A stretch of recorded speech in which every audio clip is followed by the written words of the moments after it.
এই বড় পৃথিবীটা, এই কঠিন পৃথিবীটা আল্লাহ রাব্বুল আলামিন হেফাজত করতেছেন পাহাড় দ্বারা। পাহাড়কে আল্লাহ রাব্বুল আলামিন পেরেক বানাইয়া এই পৃথিবীর জমিনটাকে দাঁড় করায় রাখছেন, স্থির রাখছেন।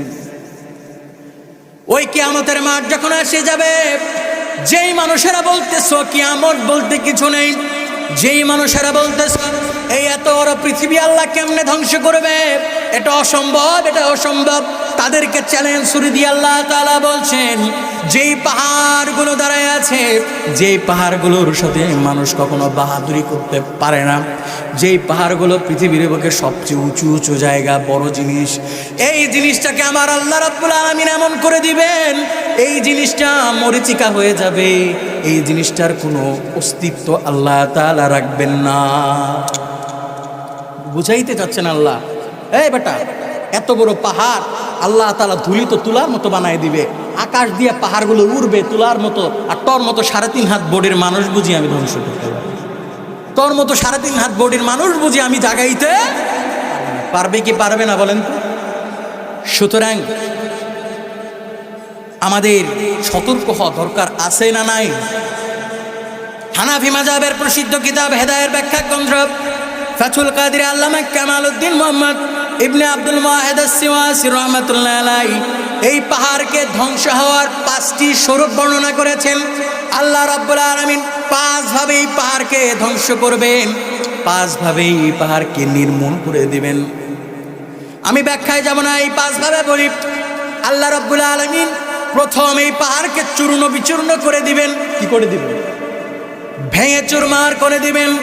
আর আল্লাহ তাআলা সূরা হাক্কার 14 নম্বর আয়াতে বলেন, ওয়া হুমিলাতিল আরদু ওয়াল জিবালু ফাদুক্কাত দাক্কাতান ওয়াহিদা।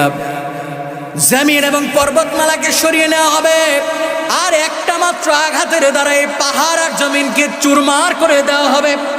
কি করা হবে? কয়টা আঘাত লাগবে? এই পাহাড় আর পৃথিবী জমিনকে ধ্বংস করতে আল্লাহর কয়টা আঘাত লাগবে? একটা আঘাত। কয়টা আঘাত? একটা আঘাতই যথেষ্ট। 2 নম্বরে আমার আল্লাহ রাব্বুল আলামিন এই পাহাড়কে ধুলিত তুলার মতো করে দিবেন।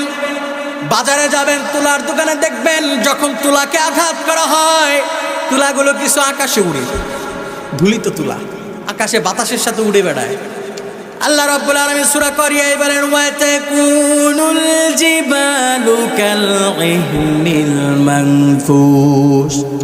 পাহাড়গুলোকে ধুলিত তুলার মতো করে দেওয়া হবে, এই পাহাড়ের কোনো অস্তিত্ব থাকবে না, তুলার মতো আকাশ দিয়ে উড়তে থাকবে।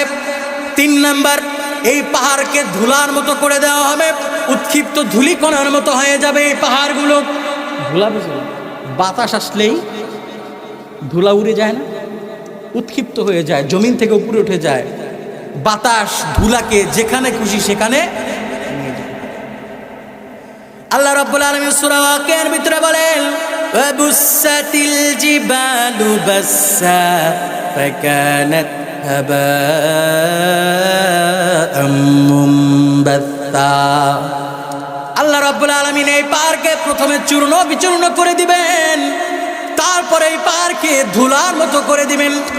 এই পাহাড় বাতাস আসলে যেরকম ধুলি উড়ে যায়, এই পাহাড়গুলো সেই রকম ধুলিত ধুলার মতো হয়ে যাবে, উড়ন্ত ধুলার মতো হয়ে যাবে, এর কোনো অস্তিত্ব থাকবে না। আচ্ছা, পাহাড় যদি না থাকে পৃথিবী থাকবে? কথা কয় না।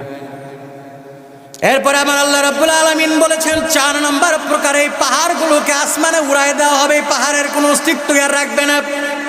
আমার আল্লাহ তাআলা সূরা তাহার 105 নম্বর আয়াতে বলেন, ওয়া ইয়াসআলুনাকা আনিল জিবালি ফাকুল ইয়াসিফুহা রাব্বি নাসফান। ওই কাফেররা যদি প্রশ্ন করে, এই মুহাম্মদ, এই যে বড় বড় পাহাড়, এই পাহাড় দিয়ে পৃথিবীটাকে, এই পাহাড়গুলো তো কেউ ধ্বংস করতে পারবে না, বলেন তো এই বড় বড় পাহাড় কি হবে? আল্লাহ তাআলা আল্লাহর হাবিবকে জবাব শিখাই দিতেছেন, ইয়া রাসূলুল্লাহ, এ হাবিব, আপনি দুনিয়ার জমিনের মানুষদেরকে কাফেরদেরকে জানায় দিবেন যে এই পাহাড়গুলো কি হয়ে যাবে? ধুলার মতো হয়ে যাবে।